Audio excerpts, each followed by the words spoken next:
Kalian tentu tahu, Alkitab bukan? Ya, Alkitab-kitab suci orang Kristen sering diisukan sebagai kitab yang palsu karena sering berubah-ubah.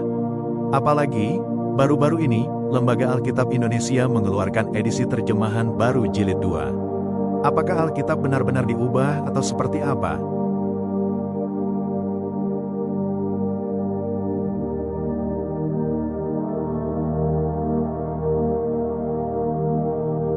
Begini, ketika orang mengatakan Alkitab berubah, yang sering mereka maksud sebenarnya adalah perbedaan terjemahan, bukan perubahan isi naskah asli.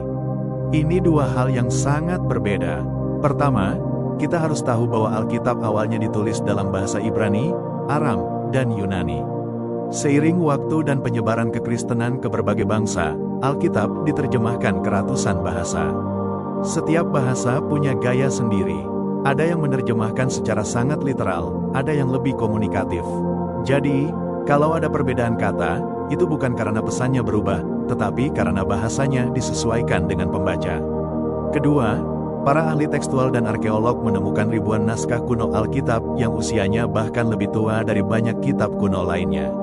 Ketika naskah-naskah itu dibandingkan, isinya hampir sepenuhnya konsisten. Perbedaan kecil yang ditemukan biasanya hanya soal tanda baca, ejaan, atau kata yang tidak mengubah makna teologisnya.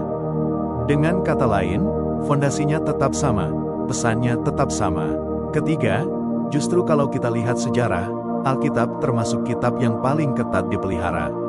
Ada proses pemeriksaan naskah yang panjang, penyalin-penyalin kuno dengan aturan super ketat, dan penelitian modern yang memastikan bahwa kita membaca teks yang paling mendekati aslinya.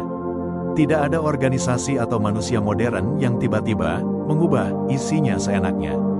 Jadi, apakah Alkitab berubah? Terjemahannya bisa berbeda, iya. Bahasanya bisa menyesuaikan zaman, iya. Tapi pesan, ajaran, inti, dan fondasi kebenarannya tetap sama sejak ribuan tahun lalu. Jadi, teman-teman, sebelum kita percaya pada isu atau rumor, mari kita lihat fakta dan sejarahnya.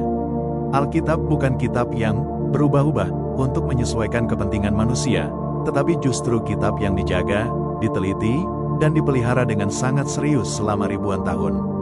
Perbedaan terjemahan bukan bukti kepalsuan, tetapi bukti bahwa Tuhan ingin firman-Nya dapat dipahami setiap generasi dan setiap bangsa. Pada akhirnya, yang paling penting bukan hanya apakah Alkitab berubah atau tidak, tetapi apakah kita sendiri bersedia berubah saat membaca firman itu. Terima kasih sudah menonton. Jangan lupa like, share, dan subscribe kalau konten ini bermanfaat. Sampai jumpa di video berikutnya.